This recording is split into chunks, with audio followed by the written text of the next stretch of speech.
కేంద్రపాలిత ప్రాంతం లద్దాఖ్ పేరిట సరికొత్త రికార్డు నమోదైంది.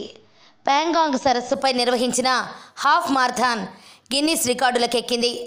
-30°C ఉష్ణోగ్రత వద్ద ప్యాంగాంగ్ సరస్సు పూర్తిగా గడ్డకట్టింది. గడ్డకట్టిన ఈ సరస్సుపై నిర్వహించిన హాఫ్ మారథాన్ ఇప్పుడు గిన్నిస్ రికార్డులో చోటు సంపాదించింది.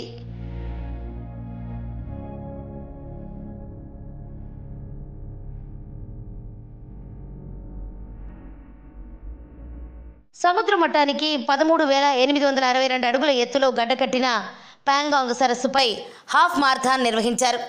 దీంతో అత్యంత ఎత్తైన ప్రదేశంలో గడ్డకట్టిన సరస్సుపై నిర్వహించిన మారథాన్గా ఈ రేసు గిన్నిస్ రికార్డులకెక్కింది. 21.9 కిలోమీటర్ల దూరం హాఫ్ మారథాన్ సాగింది.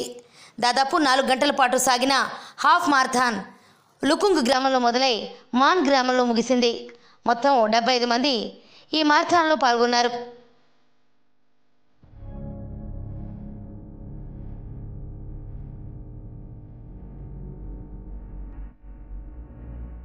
పర్యావరణ మార్పులు, హిమాలయాల రక్షణపై అవగాహన కల్పించాలనే ఉద్దేశంతో adventure sports foundation of Ladakh, Ladakh autonomous hill development council, tourism department ఈ మారథాన్ రేసును నిర్వహించాయి.